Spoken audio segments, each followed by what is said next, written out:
President Trump and Joe Biden are spending millions of dollars on campaign ads to court the Latino voters. Both candidates understand that there is no pathway to victory without the Hispanic vote. So what are the most important issues for Hispanics as they decide who they will cast their ballot for this fall? To help us answer this question, we have joining us Dr. Laura Murillo, President and CEO of the Houston Hispanic Chamber of Commerce, Elizabeth SLOMBA with JOLT, and MAGDALENA MIERI, Director of Latino History and Culture at the National Museum of American History Smithsonian Institution. I'm Deborah Duncan, host of KHOU's Great Day Houston, and these are Cultural Conversations. Welcome to Cultural Conversations. This topic centers around politics and the election, which is important to everybody, but this time around carries a lot more weight in our Hispanic community. Magdalena, I'm going to start with you. You know something's going on when in several markets you have lots of campaign ads that are in Spanish, but also for many, many years, the Hispanic community felt disenfranchised. Things have changed. There's a shift in power right now among voters.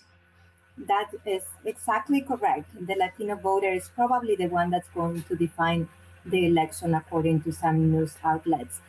Historically, as you mentioned, this has not been the case. It's been a minority population with little access to power and little mobilizing, aside from the movements that we know about historically, like the Chicano movement and other ones.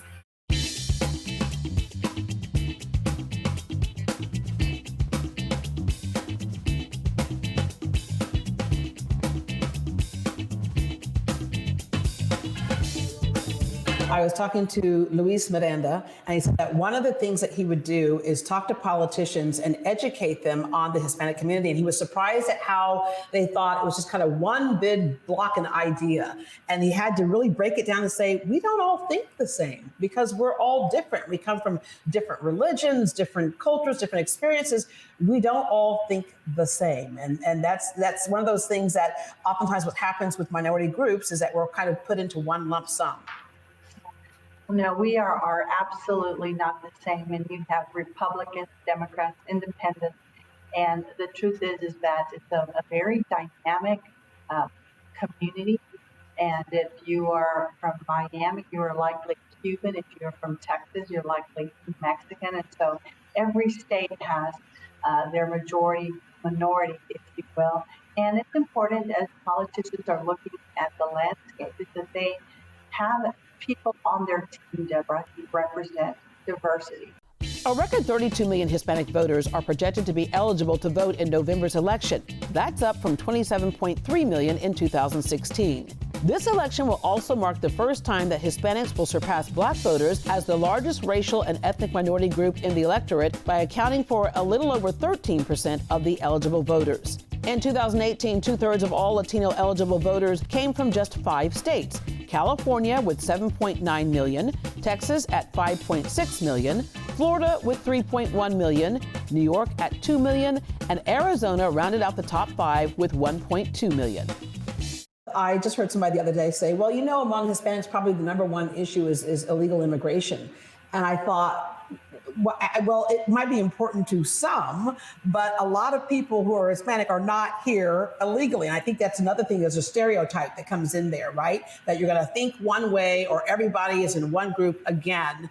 And so when it comes down to what Hispanics, if you have to divide it out, are interested in terms of seeing change, it's the same thing that everyone's interested in.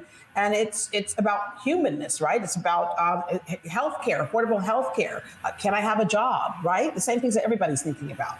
Absolutely. You're completely right, Deborah. Especially here in the state of Texas, we are so concerned with climate change, healthcare. While yes, immigration is such an important topic, here in Texas, we are the center for energy. A lot of our Hispanic and Latinx community live in these communities that are producing not clean energy, and they're directly affected by that. And there's a lot of questions surrounding that. If you can't guarantee clean water, clean air, our children are so much more at risk for diseases and illnesses that are factors of our environment. Asthma rates among the young Latinx community are staggering.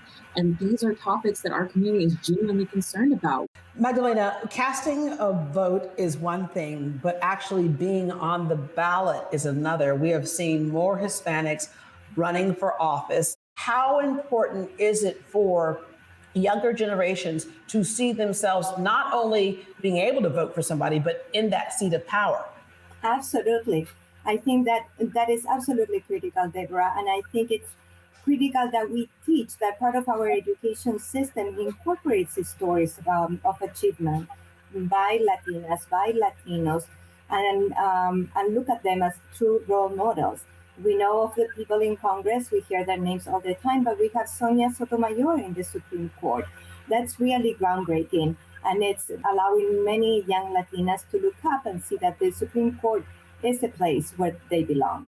Dr. Medillo, we've seen over and over and over again all the commercials. We've heard them on radio. We've seen them on TV. And, fill out the census, please. We need to know who's here, right? And not for nefarious reasons, but we need to know who needs representation. Yes, and so we must be counted. And that includes everyone in your household, regardless of whether or not they were born in this country. If they are in your household, they are to be counted. Students who are in university dorms, they are to be counted. Why? Because there is money at the federal level that will be distributed based on the number of people per state. And so let's get our fair share of that funding for schools, for roads, for hospitals, for representation. 20 years ago, I met Representative Sylvia Garcia, and we were talking about the immigration issue because it was a protest in the streets here in Houston at the time. And she said, we have to, as politicians, handle this gracefully because we're talking about families, right? So how do we get that path to citizenship at some point? But she said the point that every politician needs to understand is that these kids will be watching. And those kids, most of them, were born in the United States. So they are here legally. They are American citizens, and they will grow up one day to vote. That day is now here. That is correct. And this is a generation that we see mobilizing, activating, volunteer in record numbers in either party that's up for the election this year. And it's truly because they want access, right? They want access to the power. They are better educated, perhaps, than their parents. They are part of the society, and they are really are good citizens. Ladies, thank you very much. It'll be interesting to see what happens there, but the work always continues. It's one of those things that I think we never are going to resolve or solve. We have to be ever vigilant. And like you said earlier, respect each other, appreciate each other.